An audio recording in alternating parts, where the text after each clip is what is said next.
we do thank all of you for coming here. We have a little musical entertainment for us as well. But first of all, we want everyone to stand up. We have the Winchester Speedway Barbershop Quartet. These guys are really good. They're going to sing the national anthem for us, and followed by Back Home Again in Indiana. Oh, say can you see by the dawn's early light what so proudly we hailed at the twilight's last gleaming, whose broad stripes and bright stars through the perilous fight o'er the ramparts we watched were so gallantly streaming, and the rockets red glare, the bombs bursting in air, gave proof through the night that our flag was still there. Oh, say does that star-spangled banner yet wave o'er the land of the free and the home of the brave?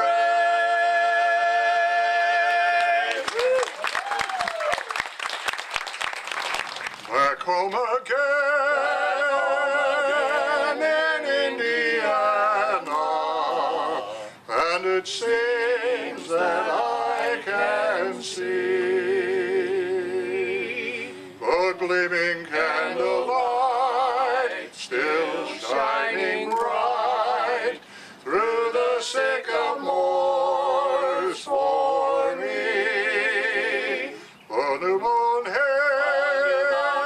sends all its fragrance from the fields I used to roam.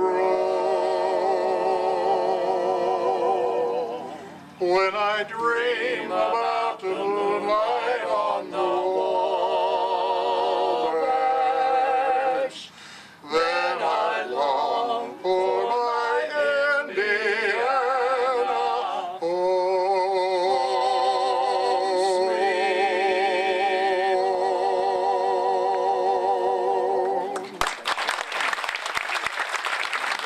And I even talked them into, when we did a similar event at Winchester, I talked them into tuning up with Howdy. Howdy.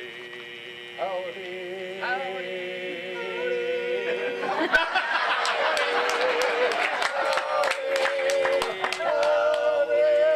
Look at that.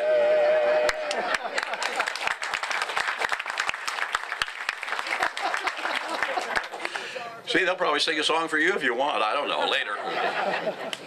And in spite of what some people have said, because, you know, I started at the Speedway on the radio network in 1962, and in spite of what some people say today, I was not a rear wheel changer on Ray Harroun's car. No way.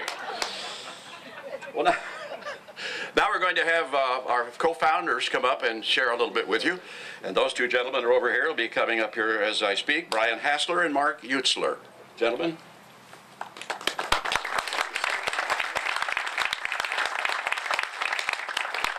Thank you, Howdy, and I want to thank all of you for coming out today on this beautiful day. The Indiana Racing Memorial Association was started in 2013, actually December of 2013. And in a short time, we have come a long way. Our goal is to recognize and preserve and celebrate the rich history of racing in Indiana by honoring its drivers, its short tracks, its pioneers, its inventors, manufacturers, and owners.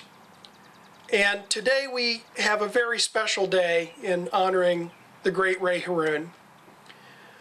Previously, we have unveiled markers at Winchester Speedway on its 100th running, at Shelbyville for the great Wilbur Shaw, in Crawfordsville for Howdy Wilcox, in Terre Haute for the Terre Haute Action Track and promoter Don Smith, North Vernon for Pat O'Connor, one of the great drivers of his time. And in Anderson, Bob Carey, just last fall. So this will be the second marker in Anderson. And then earlier this year at the Stutz building for Harry Stutz and the Stutz Motor Company. So it's been a very busy time for us, but very rewarding. And it can't happen without a lot of hard work.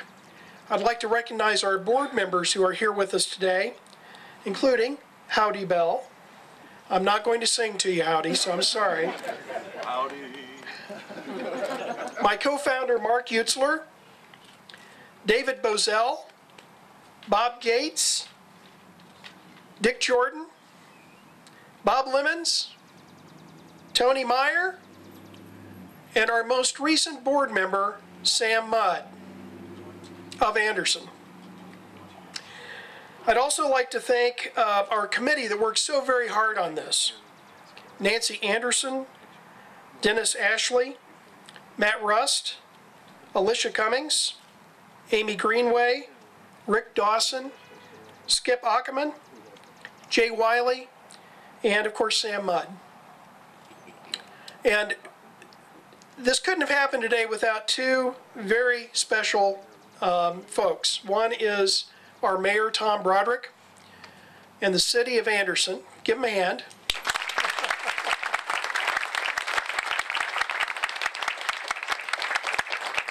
The city has sponsored the marker you will see in just a few minutes, and I think you'll be very impressed. And also Jay Wiley. I want to commend Jay and Anderson Memorial Park Cemetery for the wonderful job they've done and for being the host to Anderson's favorite son.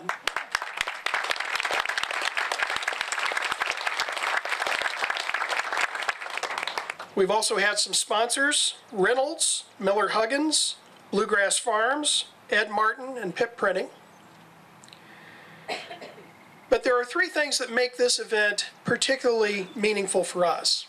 One is it is the 100th running year of the Indianapolis 500. And the chance to honor that first winning driver means so very much to us, and I can see to all of you. Second, we're very happy to have Corky Coker of Chattanooga, Tennessee,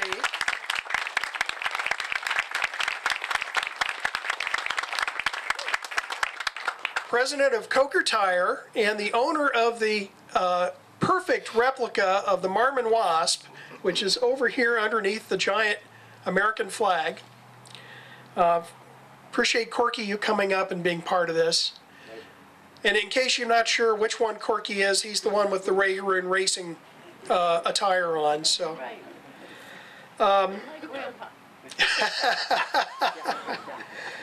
and finally, the Harroun family.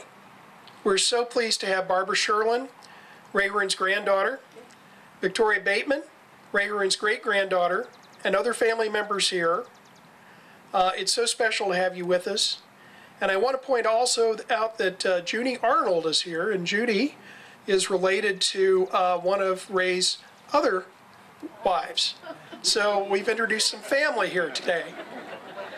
But I can't tell you how much this means to us, and we appreciate you coming to this event. And hope to see you at future events. And at this time, I'd like to introduce Mark Utzler, my co-founder, who's going to tell you about Project 19.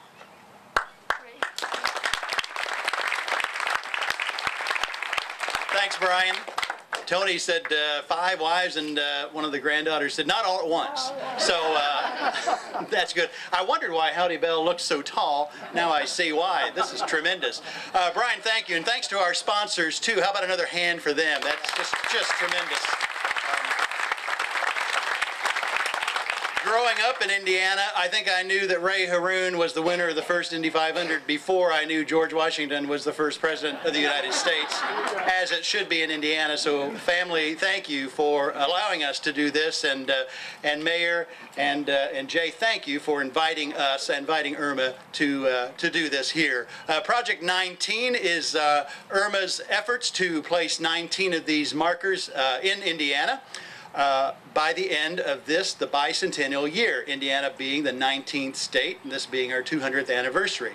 So we are looking forward to doing that. We have 2 more scheduled this week, on Wednesday in Brownsburg, recognizing Larry Rice, and on Thursday in Petersburg, recognizing the Wabash Clay Company, which manufactured 90% of the 3.2 million bricks that paved the Indianapolis Motor Speedway. So we're just delighted to do that and have a chance to do a walking tour of the site. There's a couple of buildings still remaining there, and the owner has been very gracious to say, yeah, anyone who wants to come out, he'll show us around. And beyond that, we're looking at possible markers at Jungle Park, which is near Petersburg on US 41, and for Bobby Grimm in Coal City. Also George Souders from Lafayette, and possibly the Indiana State Fairgrounds, recognizing that track. Also on what's called Millionaires Row, which is where the founders' mansions were at what is now Marian University. And a couple of those homes are still there. So we're looking to do that probably in December with a big celebration, and inviting the folks where we have markers, the marker communities, to come and celebrate with us. What's left of us, that is, after we do 19. But it's well worth it, and appreciate our team so much. And Anderson, you are the first city to have 2 markers. So give yourselves a hand for that. Isn't that tremendous? Yeah. So once again, thank you all for sharing some of your Sunday afternoon with us. We really appreciate it, and we appreciate being invited here. And I'll turn it back over to Howdy Bell. You remembered. I remembered. I'm not going to sing it, but stand next to me, Howdy. Oh, sure. I'm much taller than you are. Okay. Good. Is this close enough? This is good. As you can tell, we have a lot of fun doing this as well. Well, next up, we have your Honorable Mayor, Mr. Mayor Tom Broderick, and I don't think he's going to mention anything about who he might vote for or anything like that, but I asked him to come up and share his heart with you. Mayor?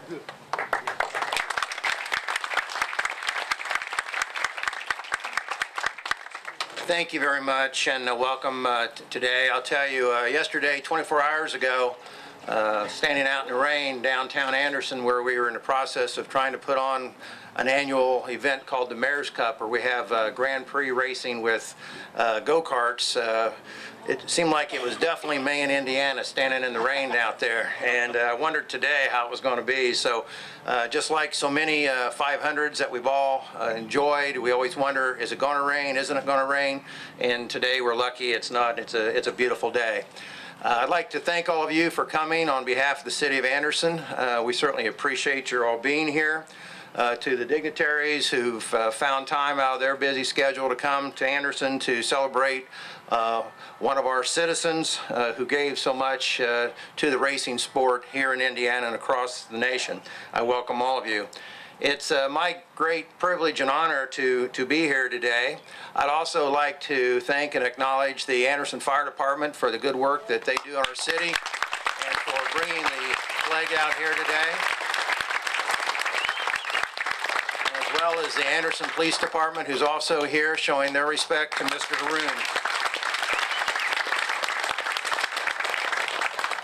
I'd also like to give a thanks to the folks at Anderson TV that have come out, and Darla Couch and her team, and also to Alicia Cummings, who has worked as our public information officer, who works so closely with Irma and the folks out at Memorial Park. I want to thank all those groups and everything that you've given to provide to what we're doing here today. When I first came into office earlier this year, it was within a week or two of being in office. It's not unusual, of course, as a newly elected mayor, a lot of people come up and want to speak to you, and at first few days, the first words you hear usually is the word jobs. You know, they want to talk about jobs, not for somebody else, of course, but for themselves. But I did have an interesting meeting within the first week or two from a good friend of mine that goes back about 40 years. He's standing back here now, apparently the newest board member of Irma, and that was Sam Mudd.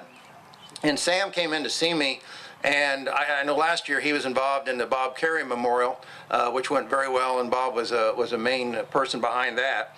And he came to me and he said, Tom, he said, do you know who the winner of the first Indianapolis 500 was? And I said, yeah, Ray Harroun.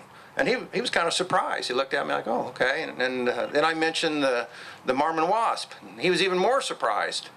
But the truth of it is he shouldn't have been surprised because, like some others that have stood up here, I'm an old Hoosier boy, born and bred here. And when you live only 35 miles away from the greatest speedway in the world, it's hard not to know a little bit about its history.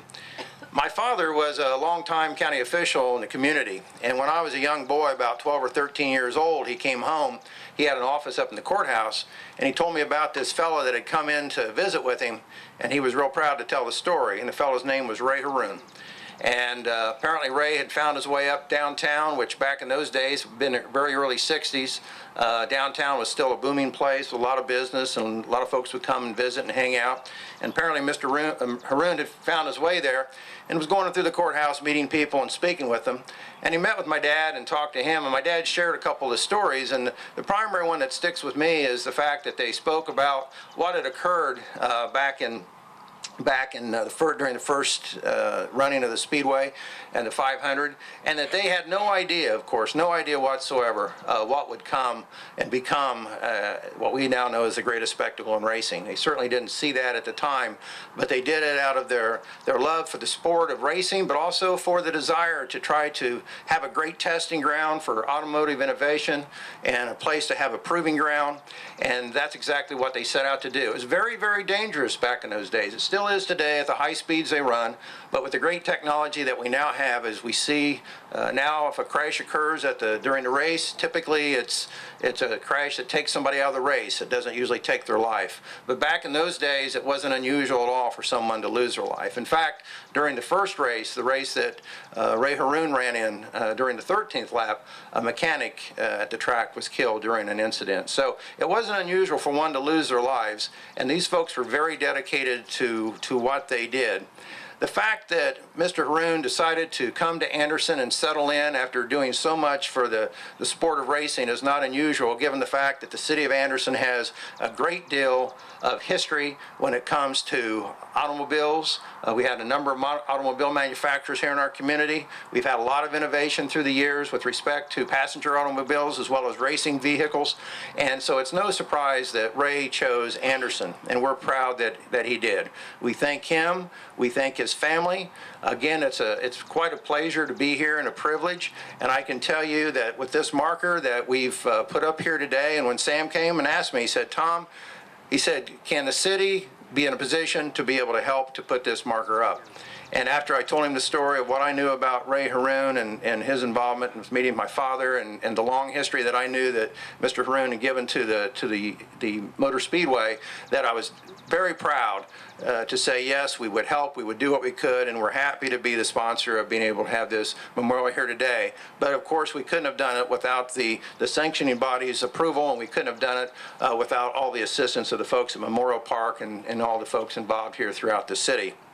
I would also be remiss before I sit down without mentioning, in addition to all the great things that have happened in our community with respect to racing, that another great area of our community that does so well in respect to racing is the Anderson Motor Speedway. And Rick Dawson standing back here listening as well. And I can tell you that going back in history, that speedway has contributed a great deal to racing, not just here in Anderson, but throughout the entire state and the region. Many racers who started there ended up at the Indianapolis 500, and it's always a privilege to be out there as well. And this year, the day before the Memorial Day race at Indianapolis, we will be holding again the Anderson Little 500, and I would welcome all of you to come out and enjoy that. So again, on behalf of the City of Anderson, let me all thank you for coming, and let's get to the rest of the program and enjoy the balance of the day. Thank you so very much.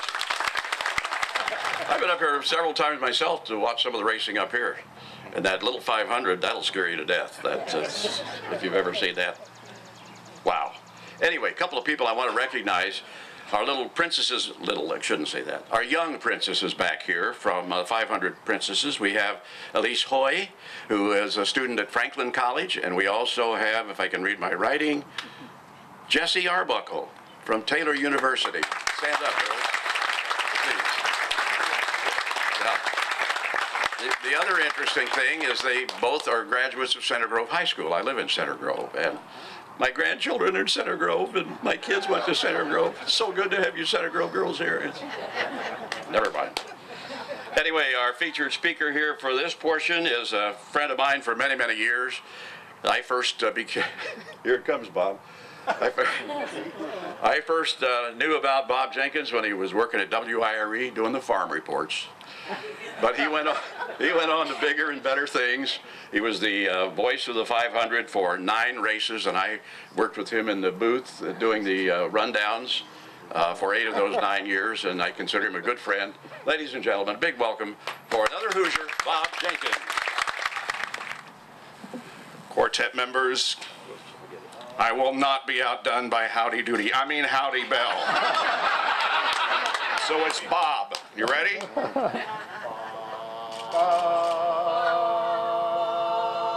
Isn't that beautiful? Go.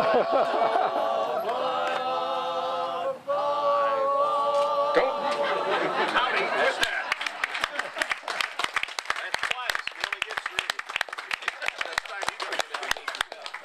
Thank you, guys. Couple of questions before we start. Does the SPEBSQSA still exist? No? Does anybody know what the SPEBSQSA was?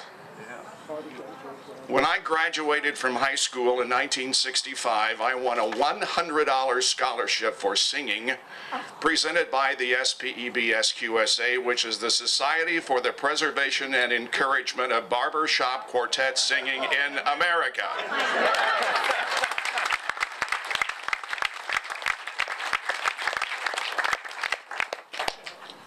They changed it to the Harmony Society to make it easier. Not as fun. And I brought a friend from Crawfordsville here with me named Brent Durbin, and while they were singing Back Home Again in Indiana, I pointed to my arm. How many people got chills like I did when they were singing Back Home Again in Indiana?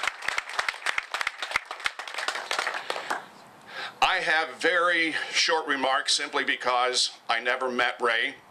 And Donald Davidson will be here, of course, a little later in the afternoon to tell you the personal stories that he has about Ray Harroun. There is one other person I want to recognize that has not been recognized. Dick Jordan was announced as one of the board members. He's a vice president for the United States Auto Club. And a couple of months ago, his wife was very near touching the hand of God. He healed her. She is here with us today. Susie, you want to say hi to everybody? We're really glad to have you here today.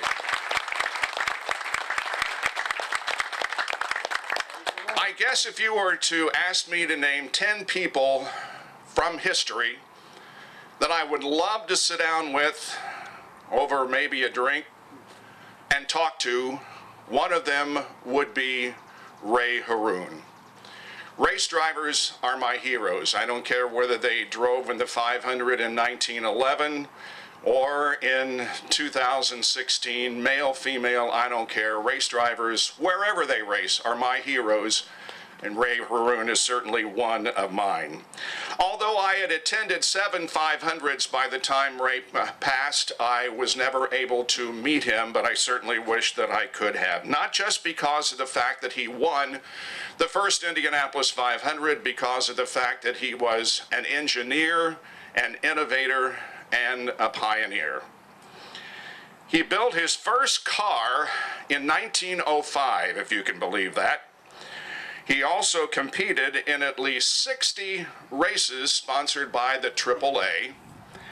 He won at such racetracks at Atlanta, 3 races at the original Latonia racetrack, races in New Orleans, Los Angeles, Long Island, Memphis, and 3 events, get this, at Churchill Downs.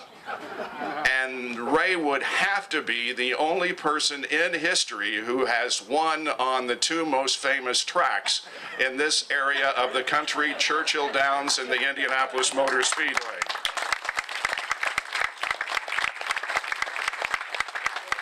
A year before he won the 500 in 1911, he was asked by the Marmon Company to build a race car to compete in the first 500-mile race. He was asked to develop it and produce it. Of course, Marmon was producing passenger cars from 1902 to 1933.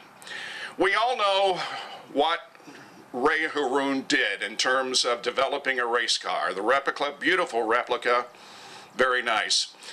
We see over here. But as you all know the story, all other cars were two-seaters with a riding mechanic. Ray said, it's going to be a lot lighter if we carry just me. And what I'll do is I'll make a mirror so that I can see what's going on behind me. Probably Donald Davidson will tell you that Ray was apparently quoted as saying, the rear view mirror was rather useless because it was vibrating so much I couldn't see a damn thing. But it has gone on to be, of course, a major part of passenger cars in these days. 6 hours, 42 minutes, a little over 74 miles an hour, Ray Harroun won the 500. And can you imagine competing 200 laps, 500 miles on the brick surface that was the Indianapolis Motor Speedway at that time?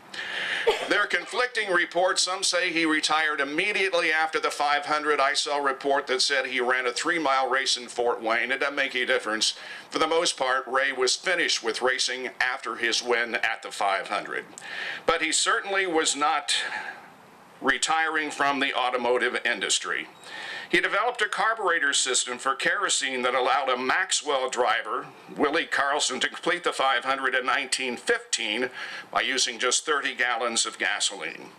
During World War I, he entered into a contract with the United States government for the production of military equipment and munitions.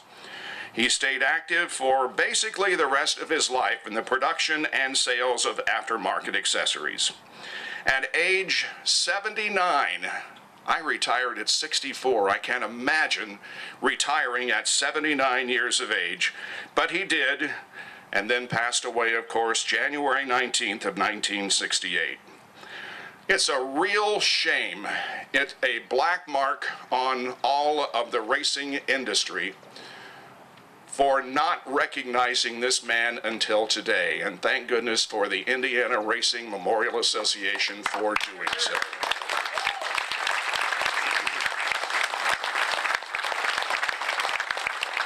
Race driver and engineer, the little professor, Ray Harroun. We honor him today, and I must say also congratulations to the mayor, to the fire department, to the police department. When we drove up, we said this can't be the Ray Harroun recognition, but it has been, and it's been very, very wonderful. The flags and everything you have done to make this place a beautiful, beautiful place to honor the first winner of the Indianapolis 500, Ray Harroun. But we're going to move over to the unveiling now, and it's over this direction. You might be able to see it over there. But Okay, now this is a little bit tricky. Okay.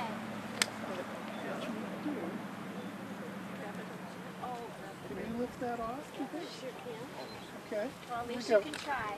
Is everyone ready? Cameras? Uh-oh, I need help. too short. There you go. Oh. Just pull. Oh.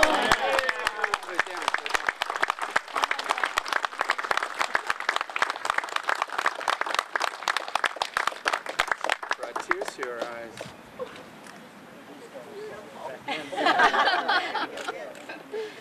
Oh my goodness.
Ray was right.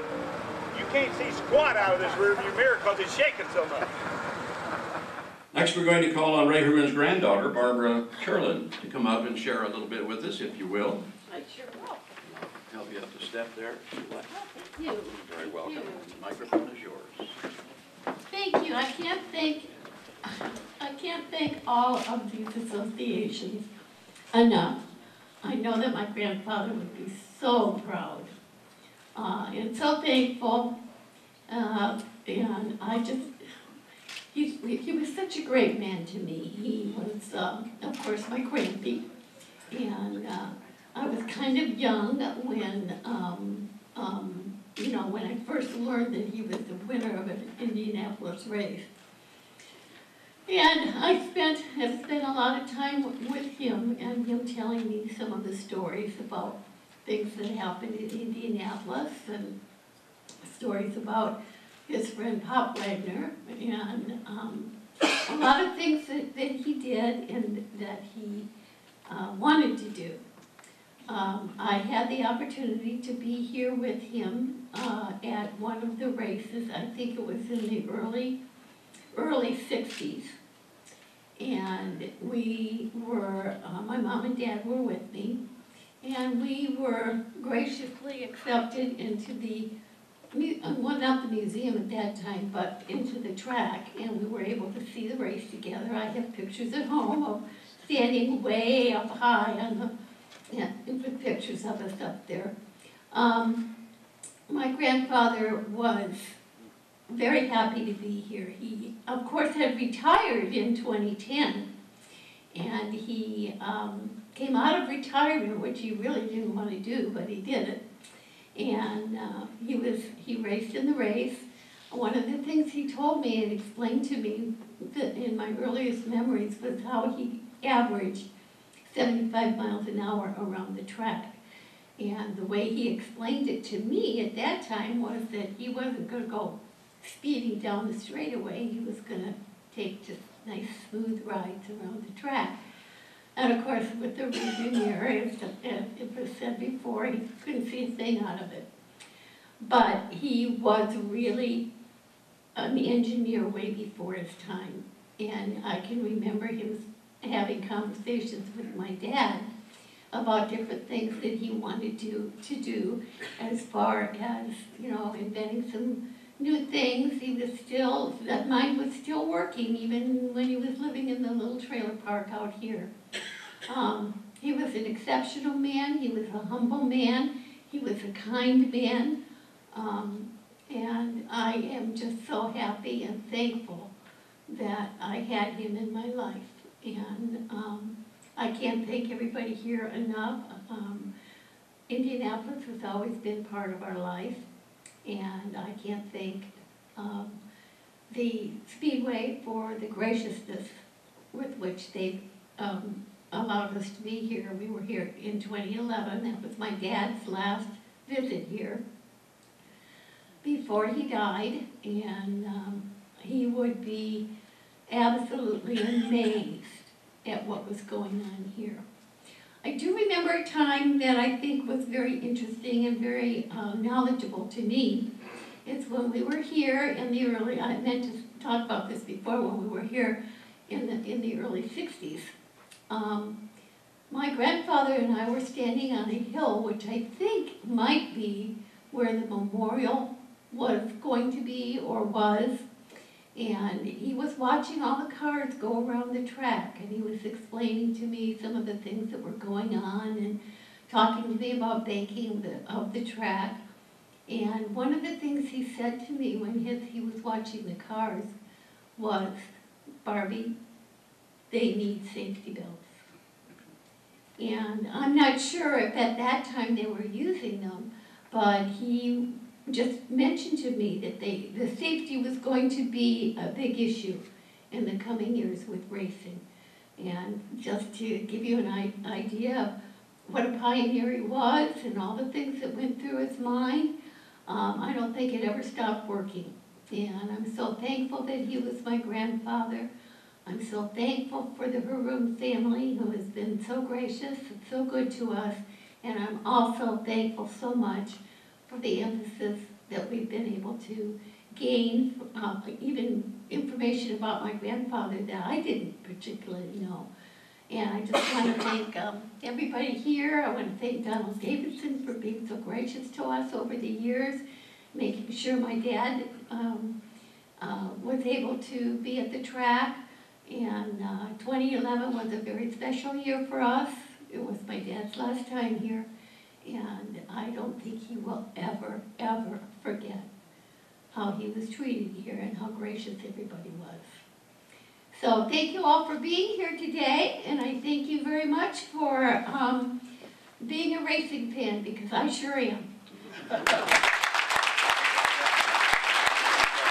Now, one of the other race drivers that was here that I'd forgotten about earlier is the fellow who was driving the little yellow car out there. But I'd like to introduce to you the president of the Coker Tire Company, Corky Coker. Corky.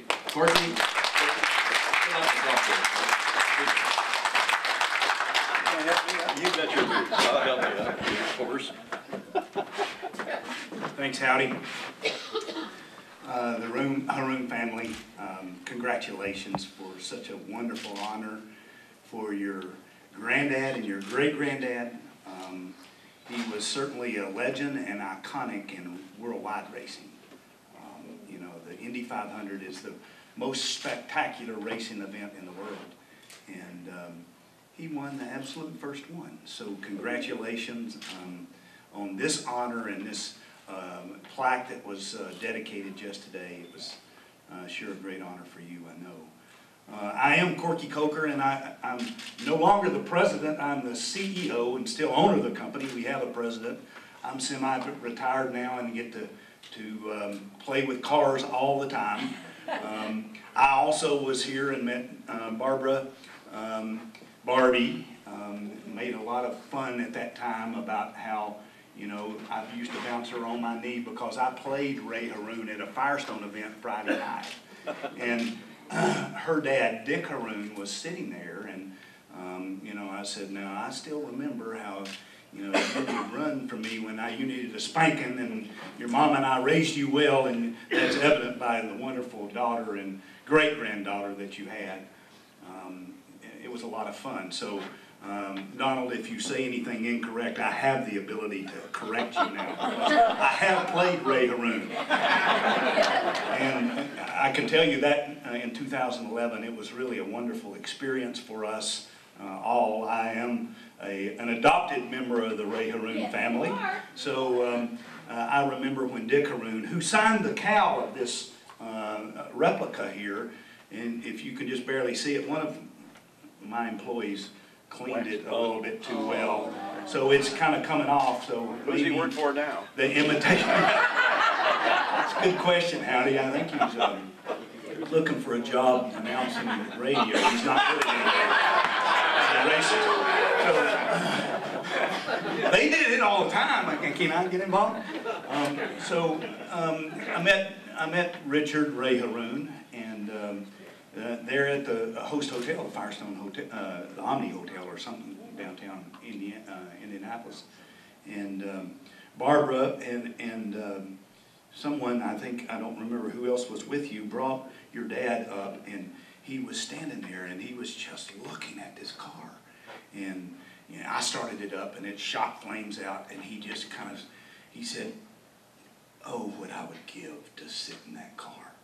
So I just picked him up and set him down in that car, and I said, "Now, so you see the accelerator there, just romp on it a little bit." And it spit flames, and it was just a great joy to me to see Ray Harroun's son, who was 92 at the time, is that right? Right. 92 at the time, sit in that car, be a friend to me, and just enjoy the same experiences that his dad had.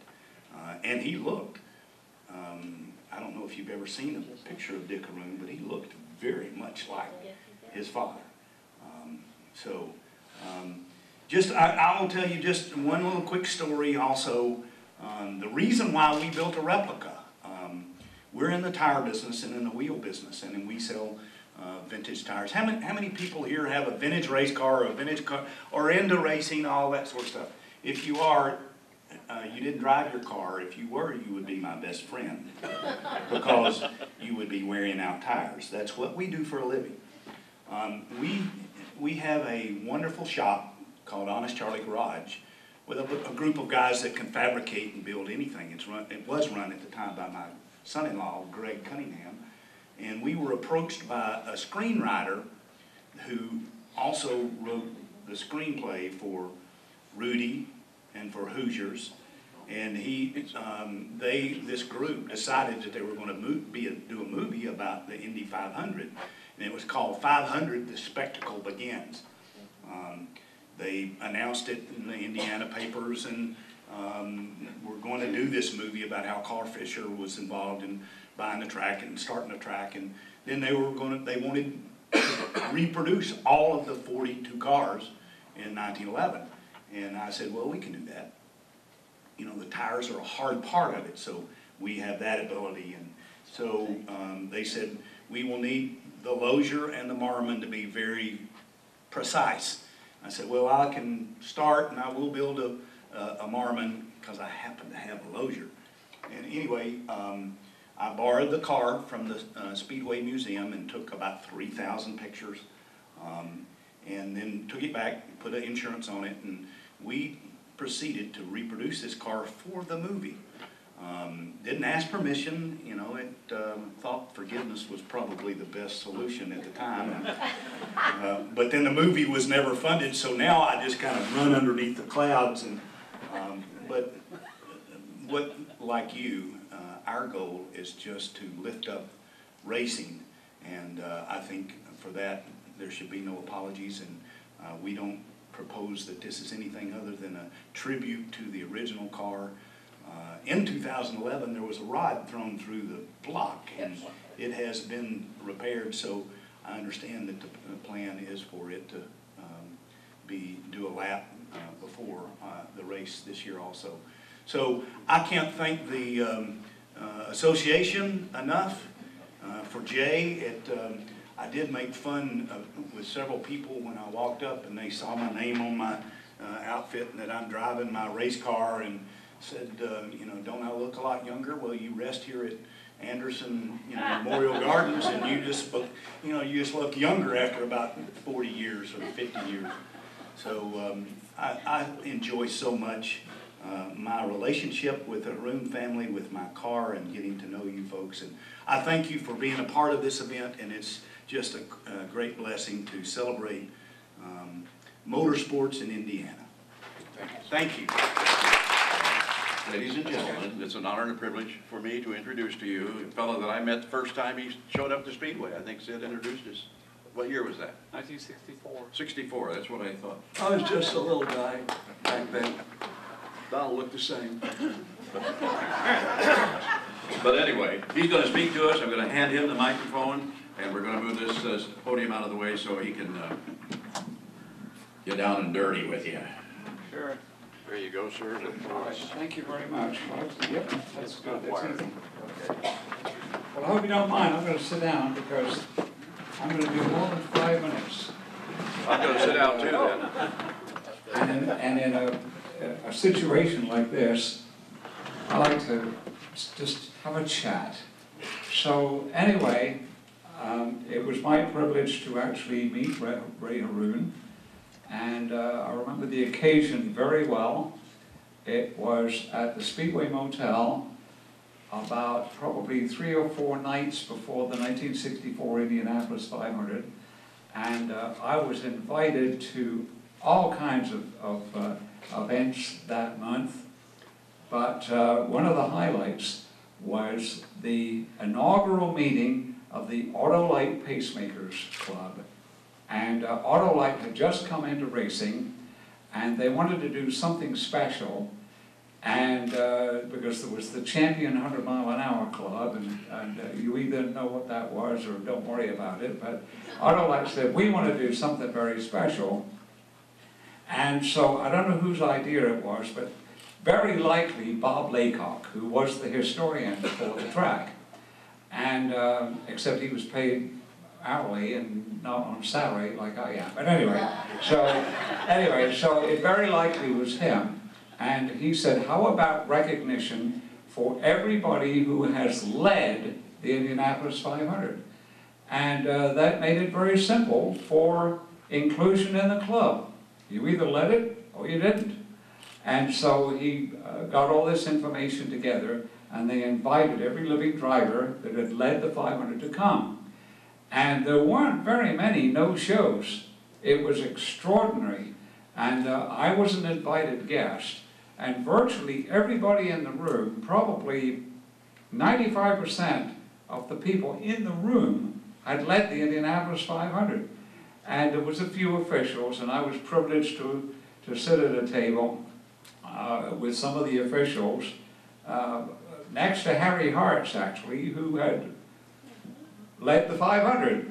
So anyway, during the course of the evening, I mean, it was mind-boggling. Jim Rathman, Troy Ruttman, Eddie Sachs, Art Krause, Peter DiPaolo, Louis Meyer, and Ray Harroun.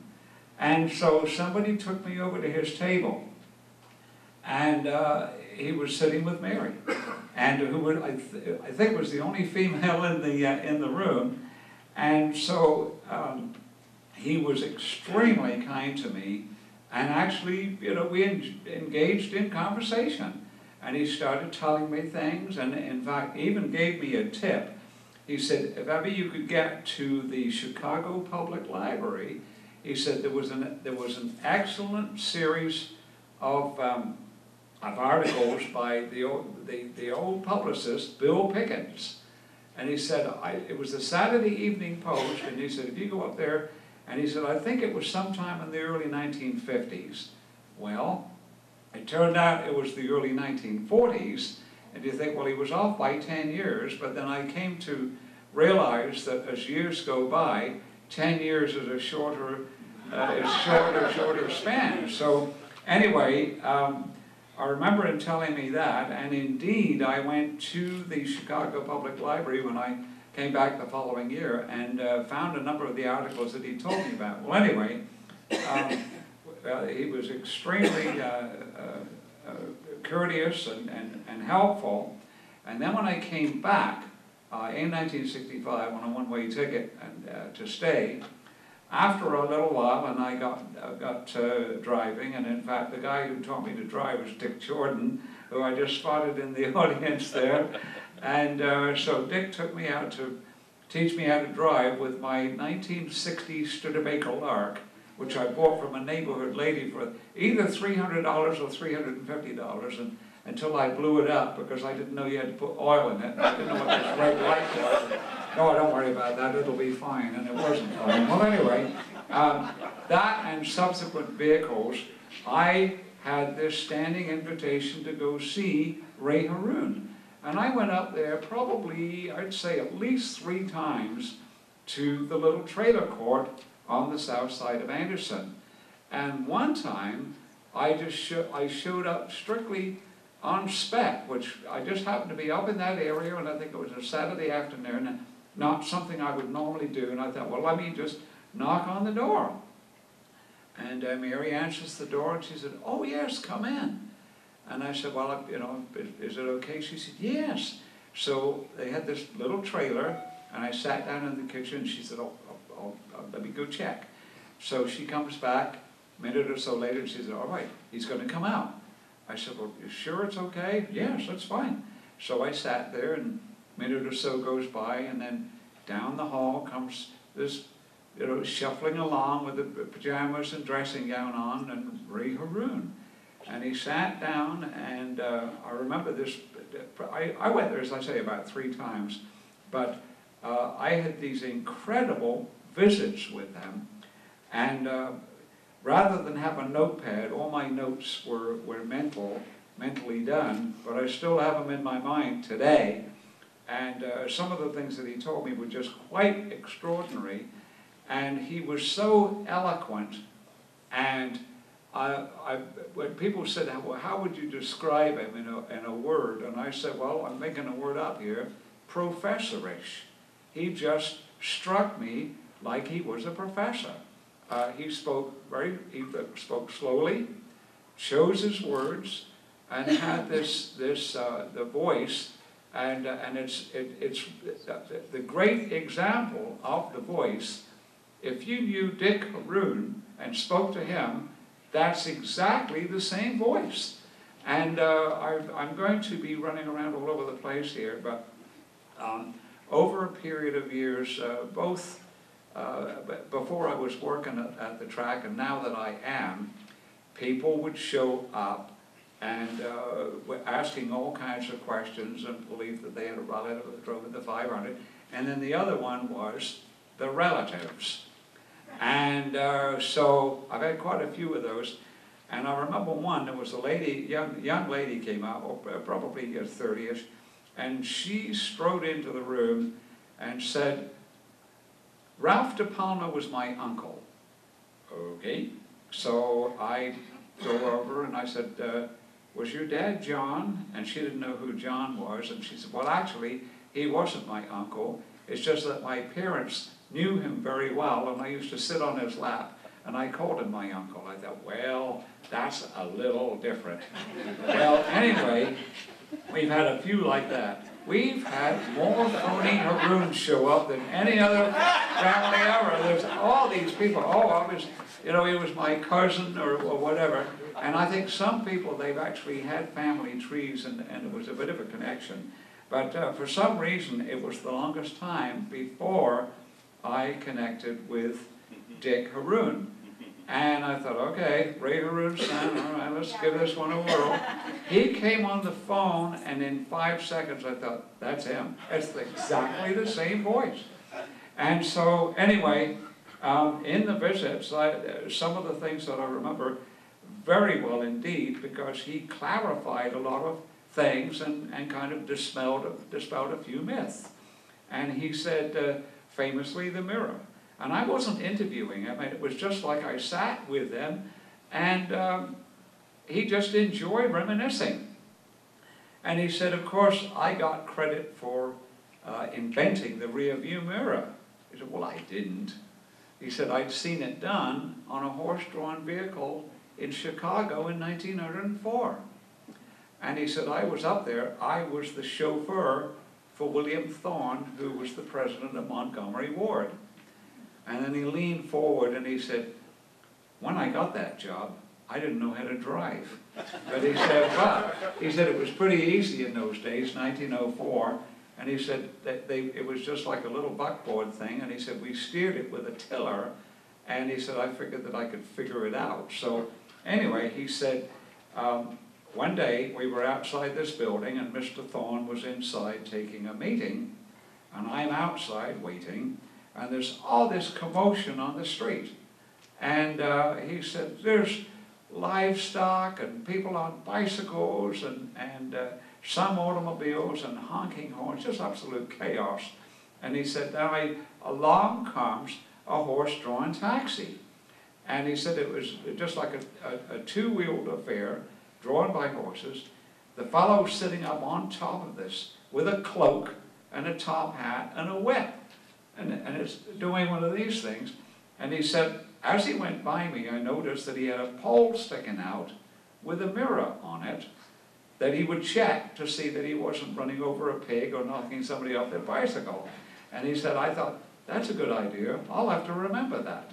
And so, he said, then during practice for the 1911 500, when there was, some people were not very happy with us, and I'm paraphrasing it here a little bit. He said, I remembered that mirror, and so I said, I went downtown, because the officials came over and said, like, you know, some of the people aren't very happy, they're complaining, and to go off on a minor tangent, a lot of what, there are a number of historical versions that have that the Marmon was built for the 1911 500, and it wasn't. It was built during the winter of 1909-1910, and it was tested at the track in March of 1910 by Ray Harroun and a fellow named Harry Stillman, who was another test driver engineer for Marmon. And so they had run it in a number of events, including a 200-mile race that was a free-for-all. Now, I'm going to do a tangent off of a tangent. The intent of racing in the early days, the intent was that the races would be contested for by the automobile manufacturers, and that what was being raced on the street was, on the track rather, was supposed to be stripped down versions of passenger cars. And the idea being that people would watch the races, and they're not quite, you know, maybe they don't own an automobile yet, because a lot of people didn't. What are we going to buy? We don't know what to believe, and there's all these different companies. So you go to the race and pay attention to what's going on. And if something comes in at the end of the first lap with smoke pouring out of it, well, they've got work to do.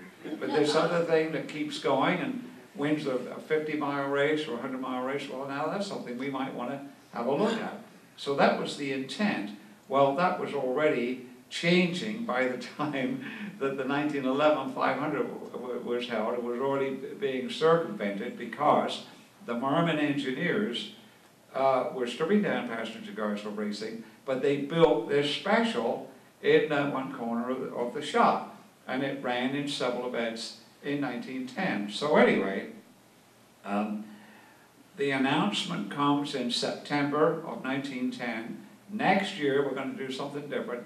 We're going to run a 500-mile race, because we've run multi-event programs. The crowds have been dropping off. We had to decide whether we were just going to do private testing. Should we even forget racing? But no, let's try one more thing. All right, we've been starting at 10 o'clock in the morning, and we try to get the thing over, time for the folks to go home for supper, something that runs about 8 hours, and what could we run in that time? So they hit upon the idea of the 500-mile race. So Marmon decides that they're going to enter. Well, in the meantime, Ray Harroun had retired from racing. And he said, I had no intention of running in that thing at all. He said, I had retired. And Walter and Howard Marmon came and said, we want you to drive in this race. He said, 500 miles is too much. He told me this himself. He said, look, I've run 200 miles and that's it. I'm done. 500 miles, no, that's too much for some person. And then he said, I told them, Joe Dawson, I remember this was like it was yesterday, he said, I told them Joe Dawson was perfectly capable of handling the car. And they said, well, we want him in the other one. We've got the stripped down passenger car. We want you in this one. And he said, so he said, finally they convinced me. But anyway, he also said, he said, I never thought of myself as a race driver. He said, I was an engineer. Does this sound familiar? Absolutely. He said, I was an engineer, and he said, I drove because I thought that I'd get a better idea of whether some of the ideas that we had were working or not by, I'd drive it myself and watch to see if it was doing what we thought it would do. And so anyway, and this is in no particular order, he said, you know, it was very different back then, because he said the attention was the automobile companies. And he said, Marmon, he said, I didn't win the 1911 500. Marmon won the 1911 500. I just happened to be the driver. And indeed, all of the early American racing results, if you look at, typically it would give you the finishing order. It would give you the make of automobile, and then the drivers in parentheses after. And I think in Europe they're still doing that today, or at least not very long ago.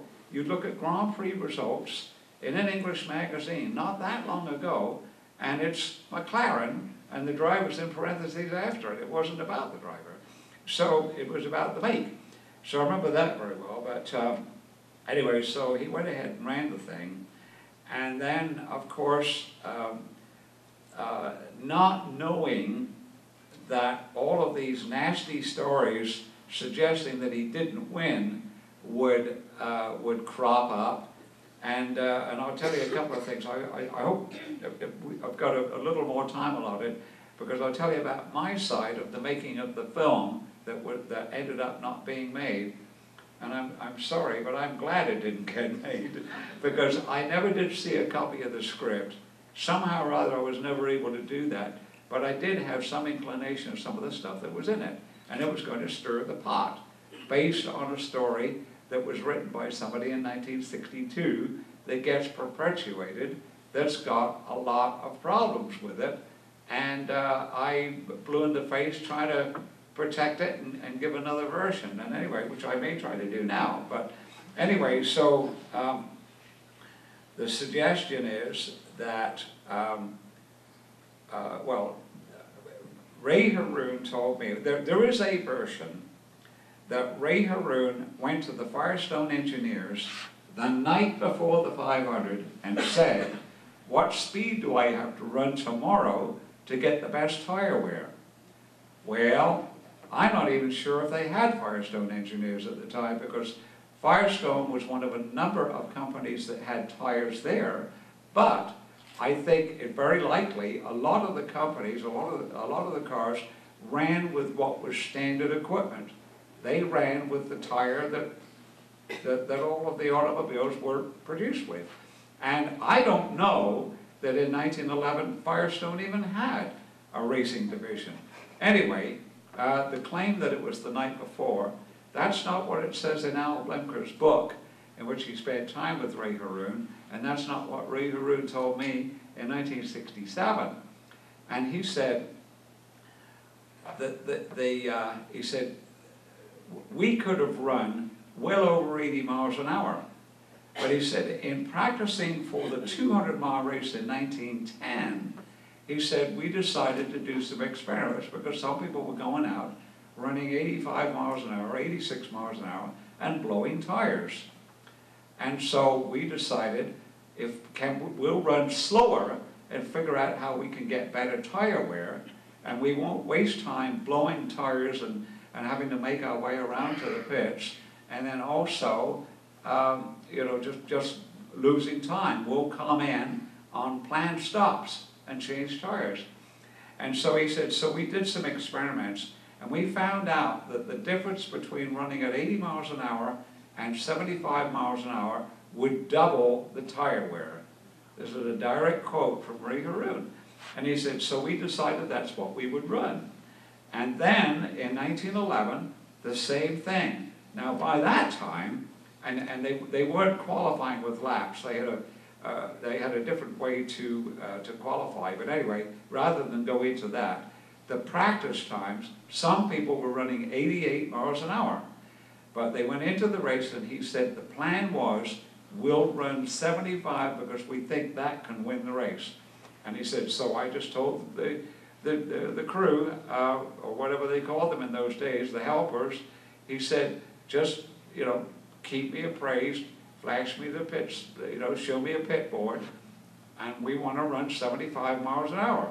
And he said, we just, for all day long, that's what we're going to run. And we don't care if people are passing us left, right, and center. We're going to run 75 miles an hour. So if I'm a little over that, show me the board and I'll slow down. If I'm under it, I'll pick it up a little bit. But we think that's going to win the race. According to the magazine articles that came out the next week, not off of Wikipedia, not what somebody wrote in an article just 5-10 years ago, or for a movie script, in the newspaper the next day and in the magazines a week later, they have the reports of the work done. And unfortunately, I wish they had taken it to a further extent, because what it says is Ray Harroun stopped 4 times and changed 4 tires, including the right rear 3 times. So one of the other tires got changed once, and the other 2 went through the whole race. But the right rear got changed 3 times. So that's pretty specific, and it says 4 stops. Now, on Ralph Mulford, the stat for him was that he changed 14 tires. Wow. It doesn't say how many times he stopped, but he blew at least 2. And they didn't have detachable wheels, they would change the tire. And when a horrible book called Blood and Smoke was written by a fellow that I spent a lot of time with, and then I think he turned around and stabbed us in the back. How about that? And then in the movie that I believe it was going to raise the question about who really won the race. The information that nobody would use, and so here I am, you know, pounding the table again, that was in print, that nobody that's written an article or a book will pay attention to, and that is that Mulford blew at least 2 tires, at least 2, and one of them, near the end of the race, was going into turn 1. Now, he had to do about 2 miles on bricks and mortar. How fast could you run on bricks and mortar on the rim? And it says that when he came in, before they could change the tire, they had to hammer out the rim. Now, how long did that take? More than a few seconds. They had to hammer out the rim before they could change the tire. Ray Harroun is motoring along at 75 miles an hour. Ralph Mulford is sitting there doing no miles an hour. And so I contend, and Harroun blew no tires. He came in and they did the examination and did the changes. So forgive me for going off on this tangent, but I used every decent opportunity that I can to get it addressed. And so I believe that the final elapsed time between first and second, margin of victory, if you like, I think it's given as 1 minute and 29 seconds, 1 minute and 27 seconds. I'd like to suggest that it's greater than that. Well, anyway, when I heard the proposal about this film coming up, I thought, oh my goodness, here we go. So I tried to find out about it, and it was very difficult. And I had like probably 2 or 3 different college students would call me with very basic questions, and apparently they were doing research on behalf of a fellow who was writing a script, and it wasn't Angelo Piso yet. And so I thought, well, if somebody's writing a script, why don't they call me? Why are we having college kids ask me? I have no idea. Maybe the guy knew that I was Mr. Poop. I don't know. So maybe. So anyway, then Angelo Piso gets involved with it. I'm not making this up. And so I thought, well, maybe I will have the opportunity to meet with him. And then so 2 or 3 days before the race in, golly, was it 2010, 2011? I don't know. It must have been maybe 2009, because I think the idea was that the movie would come out in May of 2011.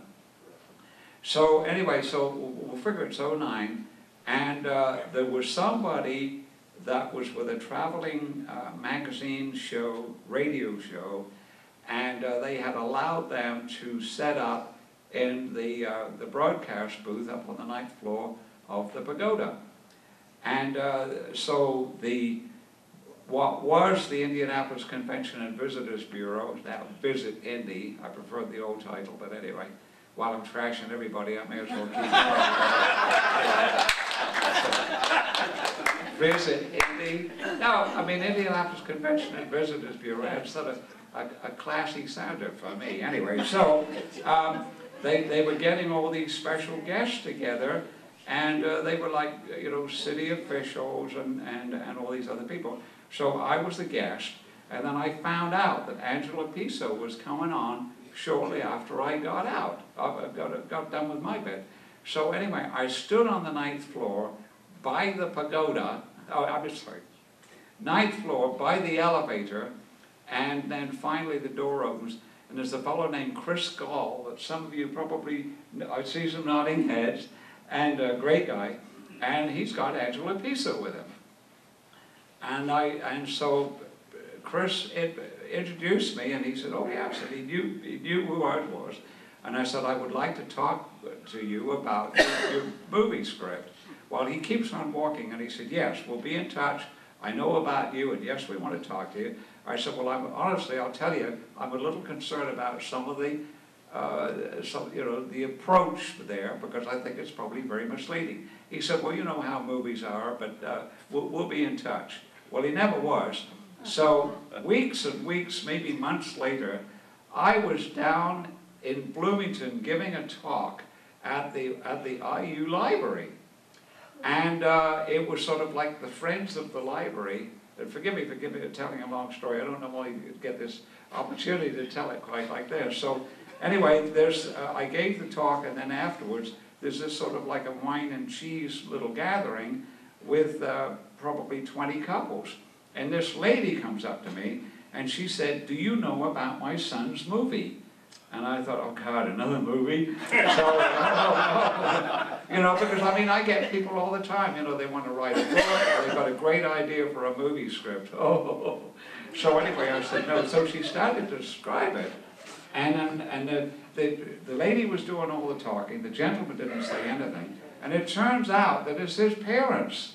It's Angela Pisa's parents. And she said, oh, and she said, well, I really enjoyed your talk. You really have to talk to my son. And I said, well, I've been trying to talk to your son, but he doesn't want to talk to me. So she said, I'll make a call. So she goes in the corner with the cell phone, and I see her with her cupped hands and nodding, and then she comes back and she said, all right, I had to leave him a message, but I told him that he should call you. But he didn't. Even his mother couldn't get him to call me. So anyway, all I can say is forgive me, but I wasn't sorry when I realized that the movie probably wasn't going to get made, because it would have stirred up a lot of nonsense. And I'll just sort of like a general editorial comment. I used to really enjoy biopics, and then I would hear people, either my dad or other people that were saying in so many words that it wasn't an accurate portrayal. And I thought, well, golly, I didn't know any difference. It was just a movie, and I enjoyed it, and then you think that's it. But when you laugh, when you look back and see that some of the portrayals, the person looked nothing like the person that they were supposed to be portraying. But by golly, you got to keep churning those movies out, and we need somebody to play Abraham Lincoln. Well, how about Ernest Borgnine? All right, yeah, all right, do it. No, that didn't happen. But anyway, one of my favorite, when I was a young lad, I worked at the Odeon Leicester Square, and all of their movies were first-run shows, and one of them was Lawrence of Arabia. And I fell in love with that thing, and a little bit of name dropping. My dad had known David Lean, the director, back in the 1930s, because my dad was a cameraman for Gaumont Sound News, and David Lean was a sound editor. So I'd actually met him several times when I was a little boy. Well, other than that shameless name dropping, I remember that I loved the movie, and I thought Peter O'Toole was fantastic in the role. And I heard that there had been a private viewing in which Lawrence's brother had been very unhappy about the portrayal. And then a few years later, I began to realize that maybe Alec Guinness, who was in it as Prince Faisal, would have made a much better Lawrence than Peter O'Toole. But anyway, I don't know why I got off on that. But there was a lesson there in that, the way that the people are portrayed in films. And I rather think that Ray Harroun and Ralph Mulford would have been portrayed other than the way they really were. And just another note on, this is a short one, after the race was over, and this is another piece of information which we had in print and couldn't get anybody to pay any attention to, and that is that it's Ralph Mulford, and the date line is Detroit, and it's like June the 4th or June the 5th, And Ralph Mulford has driven the Logia back up to Detroit on the streets, and apparently never raised the hood. And he's quoted as saying what a great race it was, and congratulations to Mr. Harroun and the Mormon, that they were the best combination and nobody could beat them on that day. And I thought, does that sound like somebody that's upset and think that they really won and got ripped off? Absolutely not. And I think all of that was stirred up by writers decades later. So, anyway,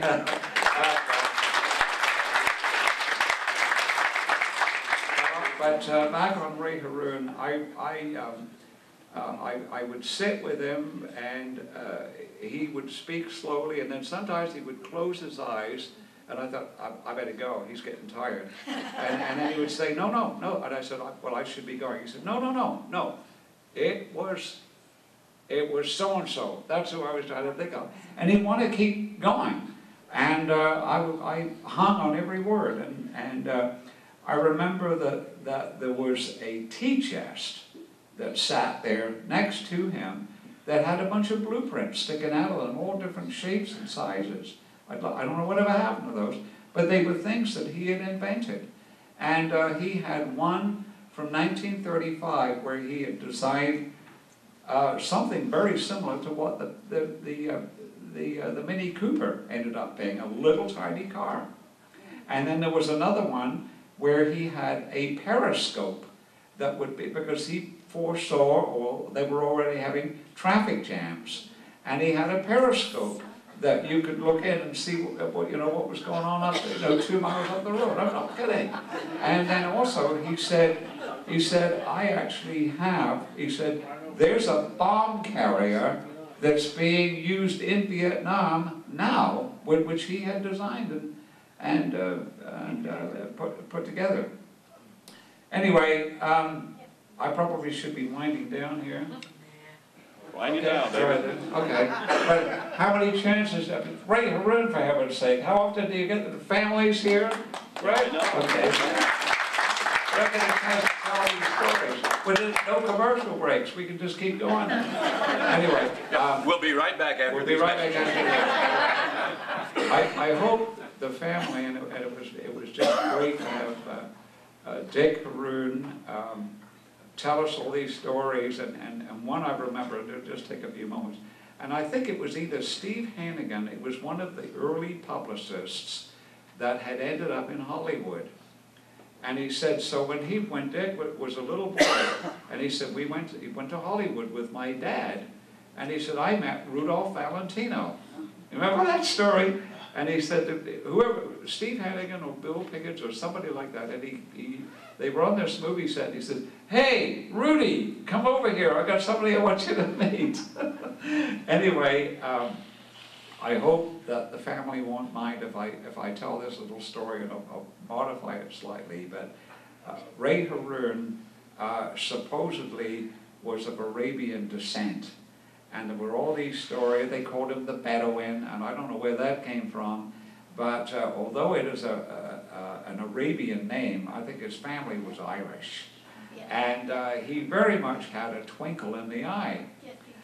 And so, and also, there were suggestions that maybe that he was a bit of a ladies' man and may have been married more than one time. So I hope you don't mind if I bring this up, because it's got a great punchline.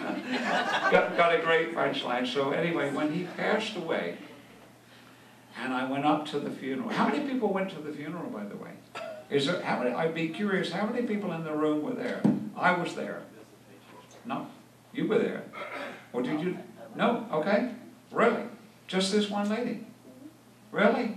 I was there. Anyway, so I had written a story about him. I did a story for a magazine called Auto Racing, and it had just been out a short time, actually, when he passed away. So I went up there, and Henry Banks, who I owe so much to because he hired me at USAC, a former national champion, and now was the director of competition for USAC, and he drove.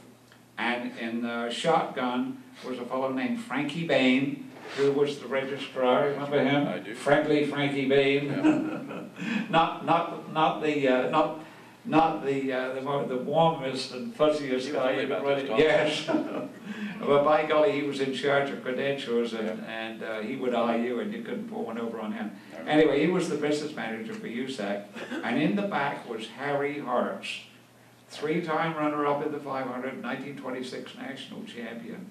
And so here I am, and I got a 1950 national champions driving, 1926 national champion sitting next to me, and Frankie Bain, and I'm the kid in the background, in the back seat. So anyway, on the way back, there's no freeway yet, so up Pendleton Pike and back down Pendleton Pike.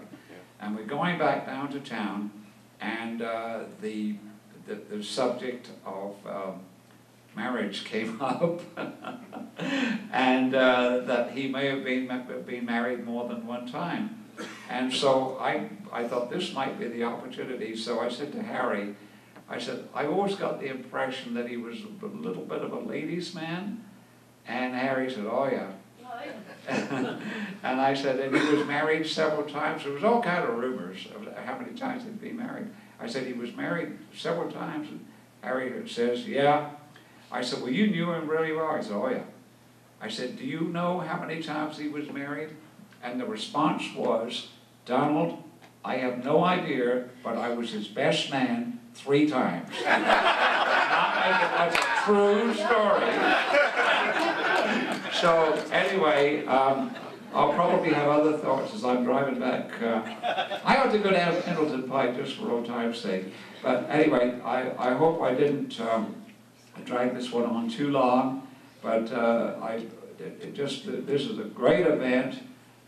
You must be overjoyed with the number of people that came out, because some of these things well-intentioned, and then you know, you just get a few people. This is so well attended, and a lot of people I know, and I hope you didn't mind me going on, but what a privilege. I got to meet Ray Harroun and spend time with him, and so I'm really kind of dating myself now, because I met Lem Trotter, who was the guy that arranged the purchase of the land. He was Fisher's friend, and got Fisher and Allison together to buy the land, and was the one that stood across the street where the liquor store used to be and said, you want to build it across the street here because it's got the railway line, and so on and so forth. And I met Ray Harroun, and what a wonderful gentleman he was, and gave me so much. The final note was that he said, and I will wind up with this, he said, you know, that in the early days it was about the automobile company. Marmon won the race, I didn't, I just happened to be the driver. And he said it really wasn't until after the war when I started getting notoriety. And I remember him saying that very clearly. He said in the early 1950s, I started getting invited to go and give talks. And he said, you know, then a couple of years went by, and it was more and more. And he said, by the time I started to get those opportunities, I was almost too old to take advantage of it. And I know that in the final years that he would appear in the pit area occasionally, and Tony Holman loved him and would use him for photo ops. And when they covered over the bricks with asphalt, but did the start-finish line and dedicated that, he was there. So there's a lot of shots with Tony and Ray Harroun sitting together. But I know that he would go to qualifying days. She would drive him down there, and they would just go in the infield, and people would either recognize him or she pointed out. And apparently he was interested right up to the very end in the engineering side of it. So anyway, thank you, family. Bless you. Thank you, everybody, for putting up with this for 25 minutes or 35 minutes or whatever it was. And I'll be happy to spend time with you after we're done here. So thank you very much indeed. This was an honor.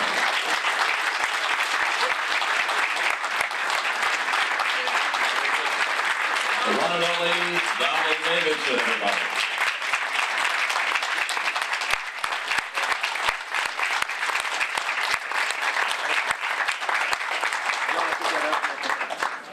And that concludes our program. Stand around, mingle, and have a good time if you like. And Donald will probably hang around here and kiss all the girls. And once again, we thank you so much for being here, everyone participating, and watch for future events, and be sure to look us up on the internet and be a part of what we're doing here. Thank you so much.